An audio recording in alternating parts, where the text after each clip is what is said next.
A view into Silicon Valley like never before. I'm Tonya Hall for ZDNet and Tech Republic, and joining me is Adam Fisher. He's the author of Valley of Genius. Welcome, Adam. Oh, great to be here, Tonya. What motivated you to write Valley of Genius? Is it true that you actually sold your house to make this happen? Yeah, that actually made me finish Valley of Genius. To get started, I was just frustrated with the way that the Silicon Valley was told. I was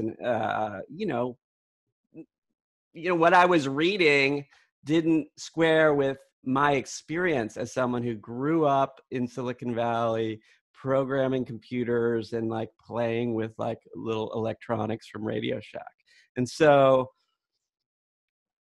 I realized that I could do something about it. I was a journalist. I'd been at Wired for many years. I was a freelance magazine writer who, wrote about kind of nerds and tech people and engineers doing kind of heroic things. And I thought, well, maybe I could tell the entire history of Silicon Valley, which had actually never been done. No one's done a full history of Silicon Valley, at least the modern Silicon Valley. In fact, you did tell that story, but what I find most interesting is you did that with their voices. So how many interviews does it include? There are a little bit north of 200 separate interviews. The vast majority I did myself in person. I had to travel all over the country to do it. It's a high proportion of them are literal billionaires, certainly multimillionaires and centimillionaires. And really the hardest part of the book was getting their attention and convincing them that, they wanted to spend anywhere from a couple hours to a couple days talking to me. And I literally have people that I interviewed for hours, that have one quote in the book.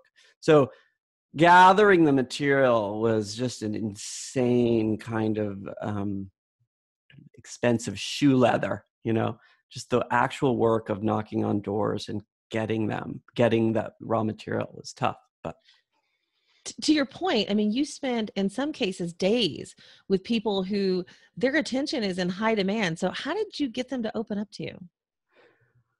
Well, one of my thesis, it's a kind of secret,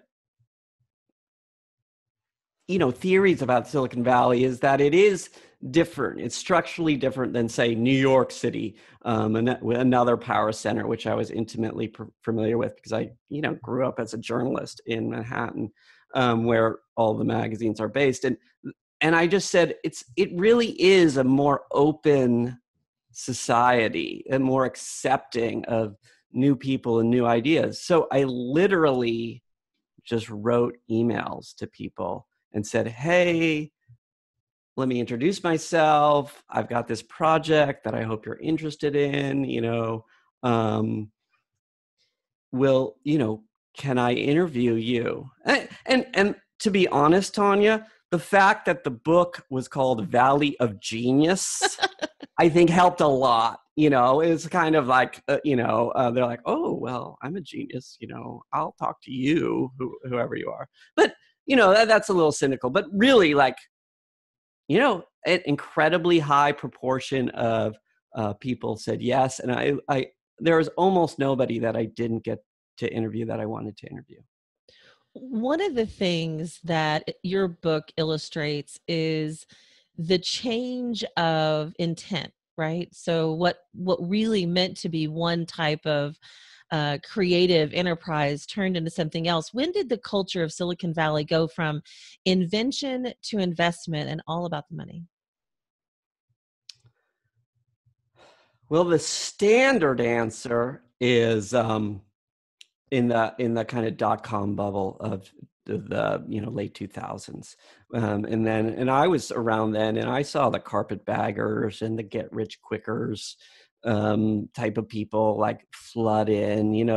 They're usually people make a lot of money, and it kind of draws out the sociopaths, and a lot of them have an MBA from Harvard, and they show up and things go south.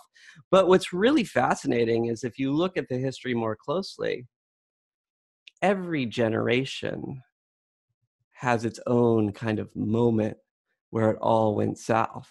So, for example, Alan Kay, who's maybe the oldest guy in the book and maybe the smartest guy I interview, he's the guy who is the most responsible for the look and feel of computers today. He invented the graphical user interface, the desktop, essentially.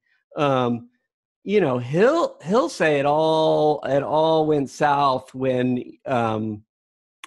in '84 when Steve Jobs released the Macintosh.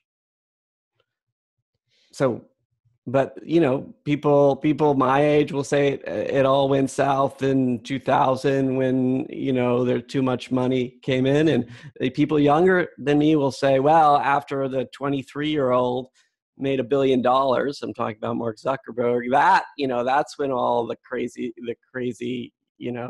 people who had kind of greed in their heart and were motivated by greed came in and ruined everything. So it seems to happen in waves and in every generation of computing. You talked about Steve Jobs, and there's a lot about Steve Jobs in the book, as you would expect. You had a really intimate conversation with all of your guests, but what surprisingly, somebody who's kept pretty private, was Wozniak. And he really opened up to you, which he hasn't done a lot, about his relationship with Steve. And in fact, he didn't even go to the memorial service when Steve died. Talk about that conversation. It was remarkable. I was constantly gathering string for what I knew was going to be the last chapter, which is like the Steve Jobs funeral chapter. I really wanted to get deep inside his death, and I have people talking about Steve on his deathbed. I have people who were there at the actual funeral. There was, maybe a dozen people when they put him in the ground. As well as the memorial service at Stanford, because no one had ever really done a story about what that was like, and I wanted it for the end of the book. So I would ask everybody, say at the end of their interview, "Hey, did you go to the memorial service? What happened?" And so it was just my standard kind of last question, and I asked it to Woz, and he was like, "I didn't go," and it was like I didn't hear him, like. I couldn't, it didn't compute. And I just looked at him. And he was like, "Oh, I was on a plane, I was busy." And I'm just like, "You own a plane, like, what are you talking about?" And then he opened up and just kind of unburdened himself about Steve. And really just a lot of the anger came out because Steve Jobs, when he was alive, wasted, no opportunity to kind of undercut or minimize Woz's contribution was ever let go. And Woz really, he made all of the Apple II, and is the foundation of Steve's wealth. And Woz actually said to me, without me, Steve would be nothing. And then he said the most remarkable thing. He said, Steve made 4 computers in his life with millions and millions, unlimited resources. Okay. And Woz made 1, right, with 0 resources. But he said, and all of the computers Steve made were failures. The Mac for this reason, the Next for that reason. Oh, I'm sorry, and it went on and on. And I realized later, he's kind of right, like he's right to be angry. And, Woz really is a real unsung hero because he's really the heart and soul of Silicon Valley, much more so than Jobs. Adam Fisher, author of Valley of Genius. For the rest of the story, how can people find your book and hear more of the insights of the history of Silicon Valley? It's as easy as going to Amazon, putting in my name, Adam Fisher, or just Valley of Genius, and pushing buy. Really. I have your book. I highly recommend it. It's an captivating read. It'll take a while, but it's totally worth it. And you've got all kinds of great, interesting clips. So, you know what? Thanks again, Adam, for your time. And I'll look forward to talking again in the future. Great. Thank you so much, Tonya. I really appreciate this, and it was fun talking to you too. Absolutely. And if you want to find more of my interviews, you can do that right here on ZDNet or Tech Republic, or go to my website, tonyahall.net. I've got links to all my social sites. Thanks for watching.